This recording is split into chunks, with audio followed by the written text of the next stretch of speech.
上古奇书《山海经》，说地理，说物产，也说了很多奇人怪兽。这是一部地理博物志，远古生存指南，还是先人童年时代的真实智语？光怪陆离的言语中蕴含一股子神奇，让书写它的族群战胜种种磨难，延续至今。让我们回溯历代解读，用惊人神思连接远古初心，让《山海经》再度惊奇。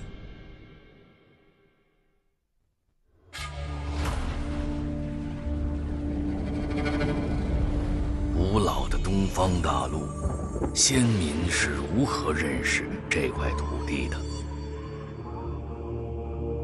？550座名山，300条水脉，400多个神怪异兽，100多个历史人物，40多个邦国。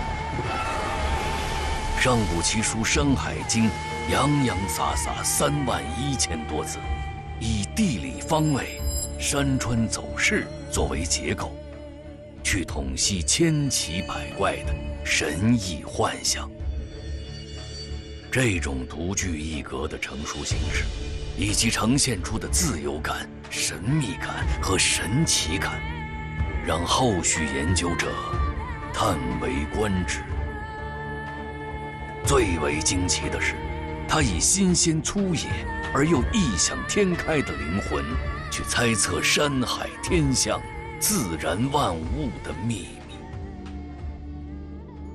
《山海经》究竟是一部什么样的书？想告诉我们什么？今天我们能读到《山海经》，汉代的刘歆功不可没。当时《山海经》几经淹没，经他整理校勘，得以刊行于世，流传至今。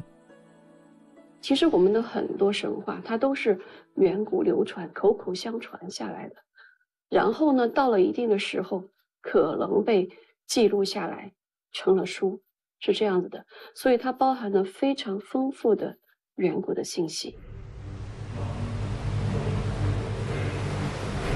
刘歆认为，《山海经》缘起一场大洪水。大禹是我们熟知的人物，他因治水划定9州而闻名于世。徐州、扬州、荆州、冀州、青州、兖州6个州的地名沿用至今。刘歆在《上山海经表》中说，禹在治水过程中对山川土壤、地形地貌、动植物及矿产进行了一次大规模勘察，并梳理成书。这就是传说中《山海经》的由来。《尚书序》里记载，禹别9州，随山峻川，任土作故。也只有大禹这次梳理山川水土，细分9州的行为，才对得上《山海经》这么细致的山川物产的详细记录。有趣的是，像大禹一样，那些存在于历史中的人物，伏羲、黄帝、蚩尤等部落首领，也一真一假地出现在《山海经》中，充满了神性。先民生存滋养在恶劣的环境中，期冀有能征服山川之人，为他们揭示这方水土的奥秘。生于斯，长于斯，希望能与这片山水的灵魂达成一统。神话是不在乎你信不信的，不在乎合不合理的。神话告诉你说这事儿就是这样。是有一天有一个女人踩了一个脚，她生了个孩子。你不信吗？具有一定的诗性的色彩，就在于她根本不打算给你好好讲故事。啊，因为其实我们很多时候被打动，其实恰恰是在于那种跟人性、跟细节建立了共鸣那种时刻。中国神话滋生最初，就黏附着泥土和方域的气息。十里不同风，百里不同俗，《山海经》也是如此。这是来自大地的神思，先民们在各自不同的山水地域中深情地呼唤属于这片土地的奇迹。《南山经》中，在青丘之山呼唤了一个状如狐而九尾的兽，海外东经却是青丘国呼唤了四足九尾的狐。大荒东经呢，也是在青丘国有狐九尾。九尾狐在各地流传的故事被肆意想象，所居之处也忽东忽南，闪烁不定。狐从《山海经》里面的这个无善无恶的吃人怪物，然后它就开始逐渐的人性化，然后呢，到了后来跟大禹的这个圣王故事结合了之后呢，它就变成了一个怎么说呢，跟吉祥物似的。而且呢，既然大禹一眼就能看中它，显然不仅因为它是白色的，还有九个尾巴，九尾狐获得在中国文化中的正当性，其实恰恰就是因为大禹。汉代刘歆整理的《山海经》，述而不作，给人一种自然长成的无杂感，有着补充改造的可能。于是《山海经》成为新神话的种子和幼芽。《吕氏春秋》中，九尾狐从食人怪兽演变成预示邦国昌盛的瑞兽，成为大禹迎娶的涂山氏族，也就不足为怪。或许是因为远古族群各自为政，也就造成九尾狐的说法各异。这种情况不是个例。夸父逐日的故事，在《山海经》同一章节里，竟然有两种死法：一说逐日渴死，又说被应龙所杀，给后世研究者造成不少困惑。《山海经》的作者，他的伟大之处，不同的故事、不同的版本，给你不加编辑的弄到一块儿，没有必要为这种中国神话的断简残篇，或者是不完美而感到遗憾。大家都畅所欲言，按照自己的观点去理解、去解释它，去研究它，得出不同的结论，这也是非常好的一事儿。在远古先民想象中，各个方域之间相对隔绝的山川湖海中，都有神人物怪，如散兵游泳般盘踞，驳杂而又混乱。《山海经》的怪物为什么特别多呢？就是那个时代人的精神不稳定，精神经常处在那个恐惧状态、焦虑状态、不安状态，所以在这种状态下，人们的那个思想呢，他就要解释这个东西他得想象出各种怪物来。在先民的思维中，一切都取决于县。先秦时代，战争、徭役、国家兴亡等，更让他们忧心忡忡。县则其役有恐，县则其国有大兵，县则其国为败。言语间投射出乱世凶岁阴影。《五藏山经》中经常有这样的语态：县则天下大水，县则天下大旱，县则其役有俄火，县则天下大疫。祸兮旦福皆通过异人怪兽带给人间。不光要记这个动物好不好吃，吃不吃人，最重要的是它最后一定要落在说其县则怎么怎么样，就是它一定要去讲这个动物对于人事的影响。所以从这个意义上说，它是一部神话书因为它里面夹杂了很多人对于自然的想象但是这种想象就是文化的雏形。一物降一物，万物相生相克的道理很早就在先民意识里扎根。因为现带来的灾祸，《山海经》中提出用配食的方式来防止。《南山经》记载某些怪兽和玄龟，配之无甲疾，配之不聋，配之不畏，配之以子孙，皆因配而得到庇护。《山海经》列举了许多草木虫鱼皆可治病，就连那个多变的九尾狐也是食者不蛊。《山海经》这个里边呢，有大量的这样一个智慧。首先，它是一个预测；第二个就是个治疗价值，他就觉得哪一种东西吃了，它可以治疗什么东西，哪一个就是个医疗系统。《山海经》它是个物产系统，然后呢，它还是个社会的一个治理系统，啊，然后呢，我们是一个信仰系统。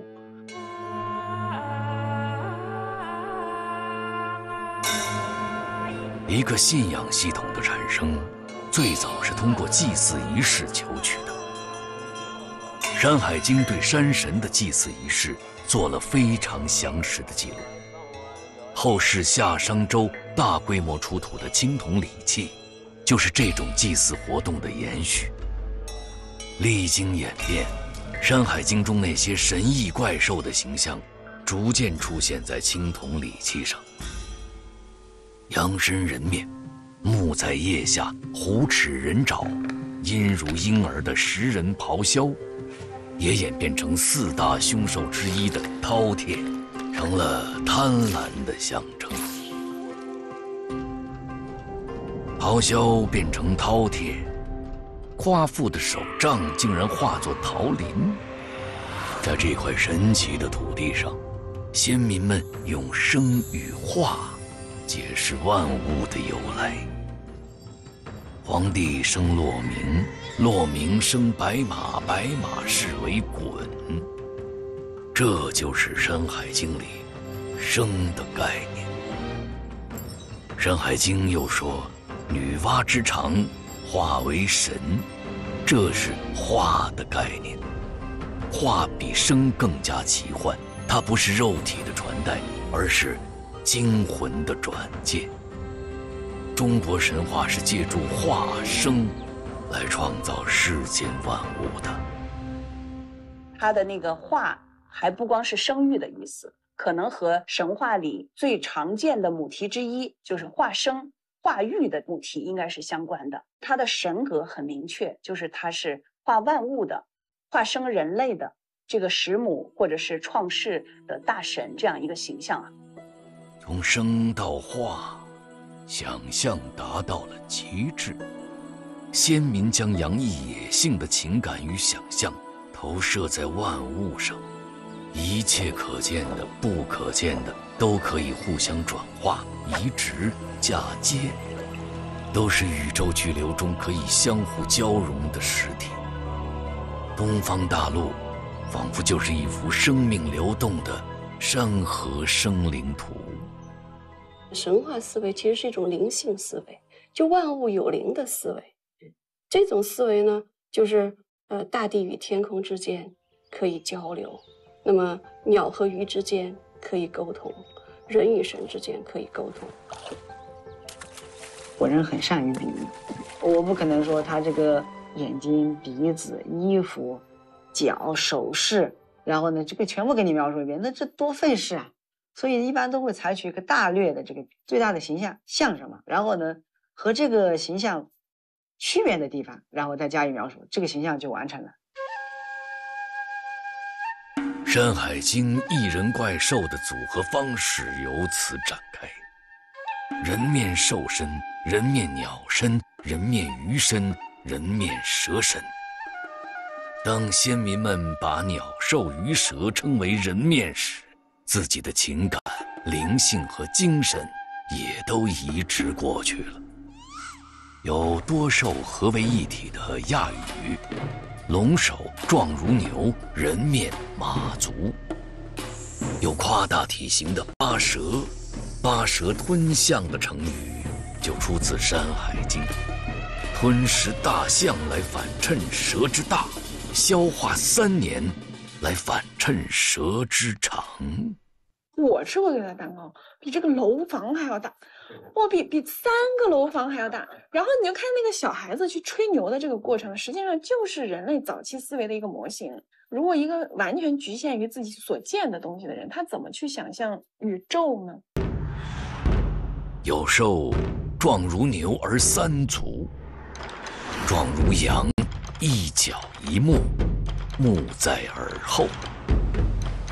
魁只有1足，它具有出入水则避风雨，其光如日月，其声如雷的神意。黄帝大战蚩尤，1足的魁之皮，却可以做成威震天下的神鼓，减少肢体，反增神意。《山海经》半人半兽形象特别多，而且有的时候就是3节子，头是一个，身子是一个，还有脚，可能是鸡的脚或者是什么，它是遵从这种原始思维的互胜律的，人和动物就是浑然一体的。让人惊奇的是，《山海经》中人兽禽一体组合，所以加减乘除的幅度愈大，愈怪诞。9为单数之最，神性最强。相柳为9首人面，蛇身而轻；陆无为虎身而9尾，人面而虎爪；九凤为9首人面，鸟身。《山海经》中4大凶兽之一的穷奇，壮如虎，有翼，食人从手使。虎和鸟的翅膀原本不相干，合作一处，成就了如虎添翼般的想象。这是杂糅着人神兽，带有原始气息的广汉美。就是首先是既有用之用，你像铜啊、铁呀，或者是它需要的这种树木呀、药材呀，这些都是有用的。还有就是记奇异。所以为什么《山海经》里面有那么多奇形怪状的动物、奇形怪状的神？他脑海里是坚定相信有那种东西。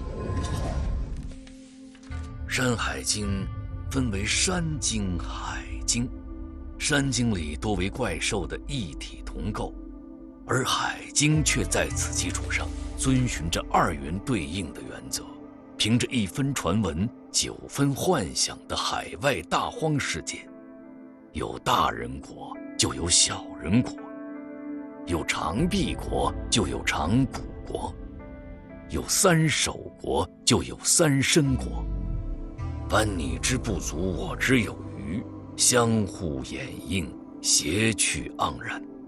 在欢头国长上翅膀飞天之后，又在低人国安上鱼身，潜入水中。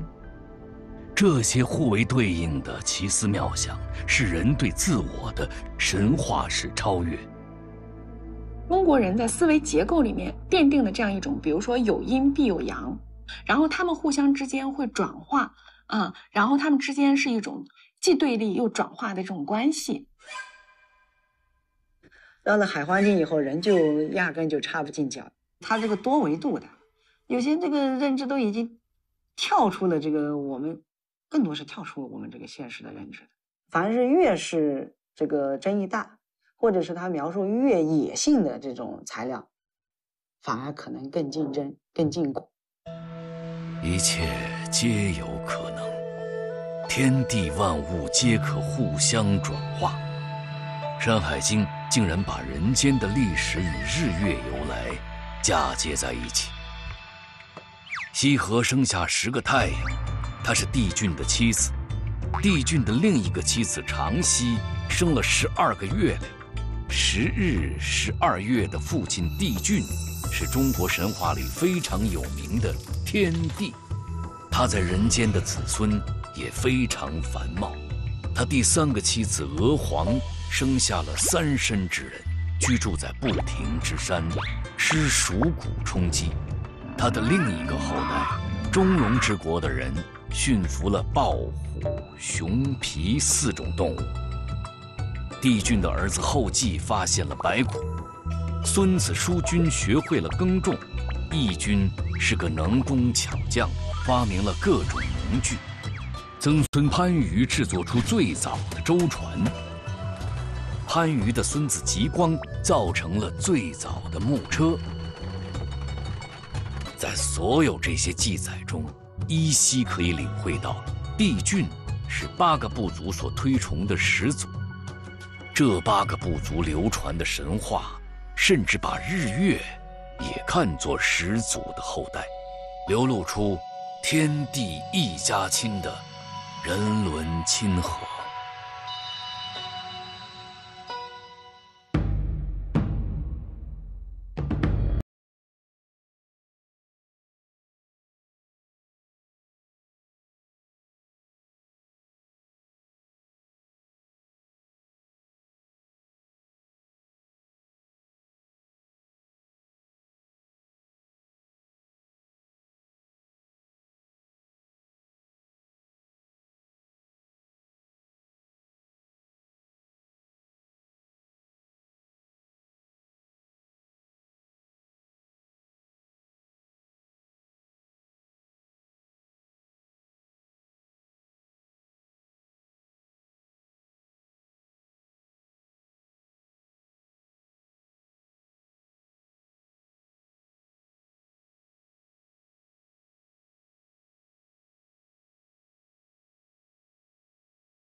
一时间，水神、风神、雨神、旱神是轮番上阵，天上地下，人神迅变交织。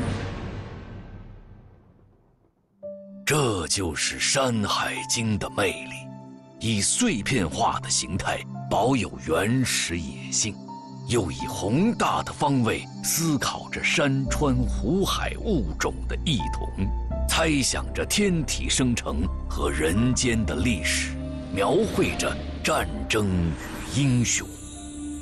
他所展示的世界及哲理，从无到有，从零到一，建构出认知世界的方法，情感、智慧和意志都由此萌发。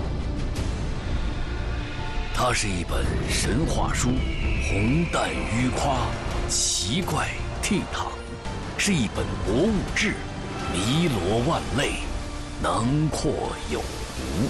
它更是形成中国人智慧的方法论，天人合一，滋衍百代。